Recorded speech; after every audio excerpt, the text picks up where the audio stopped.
Sveiki, šiandien trumpas video apie tai, kaip pasidaryti korėjietišką druską. Prižadėjau. Taigi, darysime tokiamis proporcijomis. 100 gramų smulkintos jūros druskos, maždaug po 2/3 šaukštelio aitriosios paprikos, juodųjų pipirų, muskato riešuto, malto ar tai tarkuoto, bei... Ko mes čia dar dėjom? Cinamono, va. Taipogi reikės po 1/3 arbatinių šaukštelių čiobrelių, baziliko, lapelis lauro ir porą mažų tokių, gal nesai mažų, gvazdikėlių. Pradžiai gvazdikėlius šitos du bei lauro lapą dedam į kavamalę ir bandysime susmulkinti.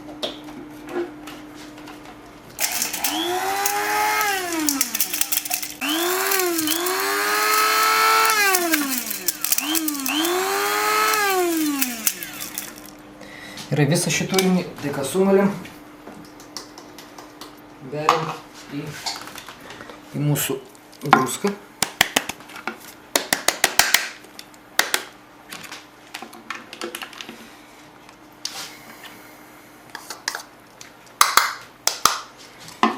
Ir toliau dedam viską paeiliui.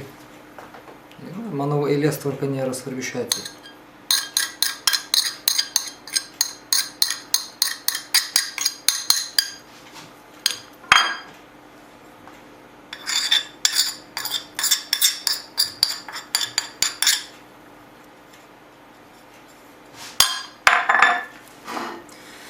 Ir dabar reiktų viską išmaišyti, paskirstyti vienodai, kad būtų tokia, pasakyti, tarsi vienspalvė masė. Gautą mišinį paskleidžiam ant kepimo popieriaus skardoje.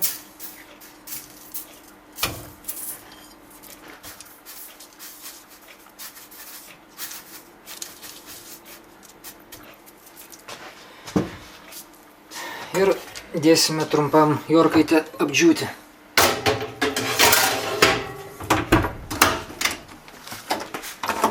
Statome maždaug 100 laipsnių. Kokiom, nežinau, 10 minučių.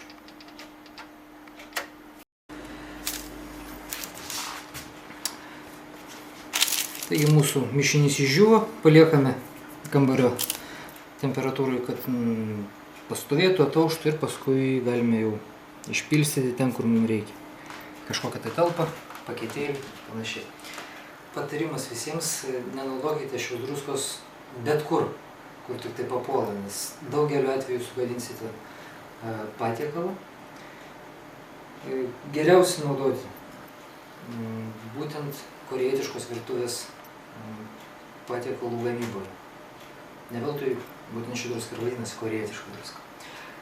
Tai tiek šiam kartui, skanaus ir iki.